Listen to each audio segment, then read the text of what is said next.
If this is the cover of the first Chicago album, why do some members of the band still call it the Black Album? And which song from it peaked at number 24 in Billboard?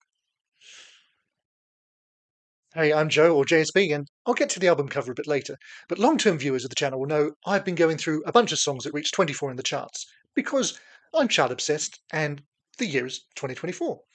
So early on, I hit Chicago with Dialogue Parts 1 and 2, and at that point I asked people to guess which other Chicago song would qualify for the series, and promised to get around to it, which I'm now doing. I had a load of answers, most of which were for much bigger hits. But only one person got it right, and therefore won a year's free subscription to the channel. Yes, it is actually free for everybody, so if you haven't already, you can subscribe now for free. Not just for a year either, for your entire lifetime. Wouldn't that be nice?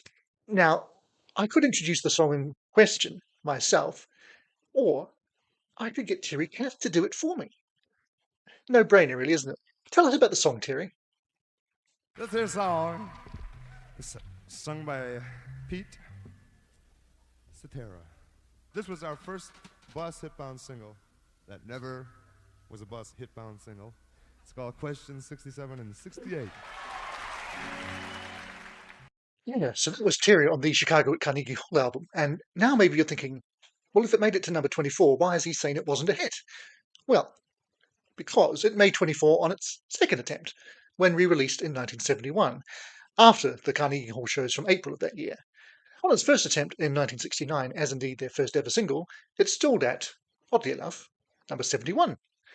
Now, the re-release in 71 cut the track down to just under 3.5 minutes, but fear not, we're listening to the full-length album version because why wouldn't you? And as Terry said, it is sung by Pete Cetera, you might know him as Peter, and though of course it was written by Robert Lamm. And it sounds like, yes.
That's Robert Lamm. It's just that the thought of us so happy appears in my mind as a beautifully mysterious thing.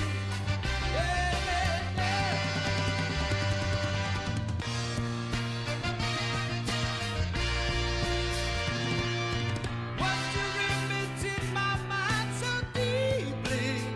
Ooh, what a face is red.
Not like the 80s where you're desperately trying to hear a blip from the horns if you were lucky.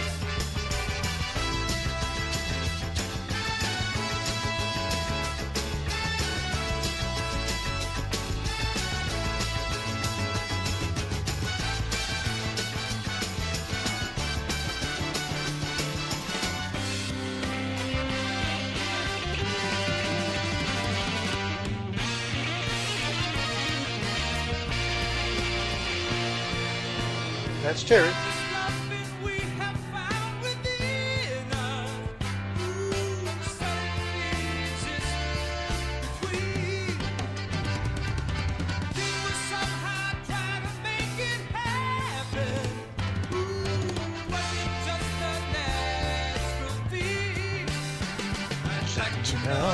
Can you tell me, please don't tell me?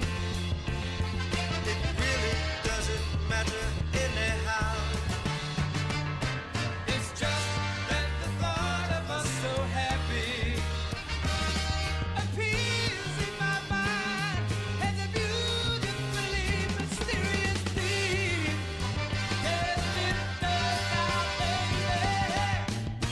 But in 67 and 68.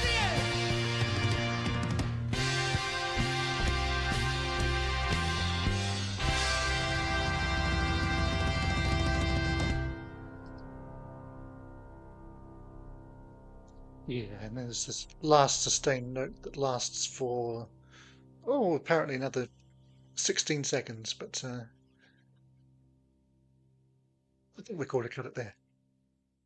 Okay, so that was Chicago, as they were briefly known at the time, Chicago Transit Authority, with questions 67 and 68. Which of course doesn't mean that there were 67 or indeed 68 questions in the song. There were questions that were going through Robert Lamb's mind in the years 1967 and 68 in relation to a romance of his. Yeah.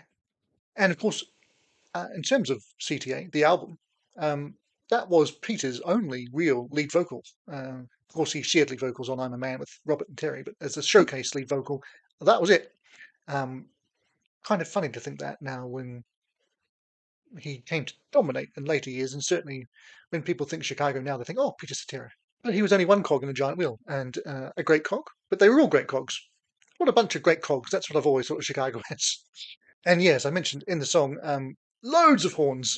Jimmy Pankow has actually said it was probably too many horns because he didn't let them even have a pause for breath at any point in the song. But that's the way I like my Chicago, especially my horny side of Chicago, up front and in your face. Just brilliant. As we all know by now, this reached 24 on Billboard, but the interesting thing, or one of the interesting things about it, is that in Cashbox, it actually went quite a bit higher to number 13. Now, if you don't know the difference between Billboard and Cashbox, basically what that means is it had more sales than Airplay. They were pretty unusual degree, has to be said. But radio at this point was getting a little bit sick of Chicago re-releasing songs from the debut, and in fact, allegedly said, if you give us another re-release track, we're not going to play you ever again. So they didn't. They gave them a brand new track not too long after called Saturday in the Park, which did fairly well for them as well. Yes, that was an understatement. Anyway, as for the question about the cover and why certain members of the band refer to this album as the Black Album, well, that cover was, of course, as vinyl buyers from back in the day were well known. I had this on vinyl when I was listening to it originally, many, many years ago, but not as many as you. That was the back cover. The front cover looked like this. Yeah. Funny little logo that once your record was really old, the circle would go around the logo and would fit perfectly. Whether that was planned or not, I have no idea. But there you go. So that just leads me to say thank you for joining me for some Shy Talk today. And what's that? You want much more Chicago content from me? Well, your wish is my command. Head either side of my head for a deep dive into a Chicago album from the era of your choosing. And all I'll say for now is bye for now, but not for long. Acting is reacting. This does not mean acting again.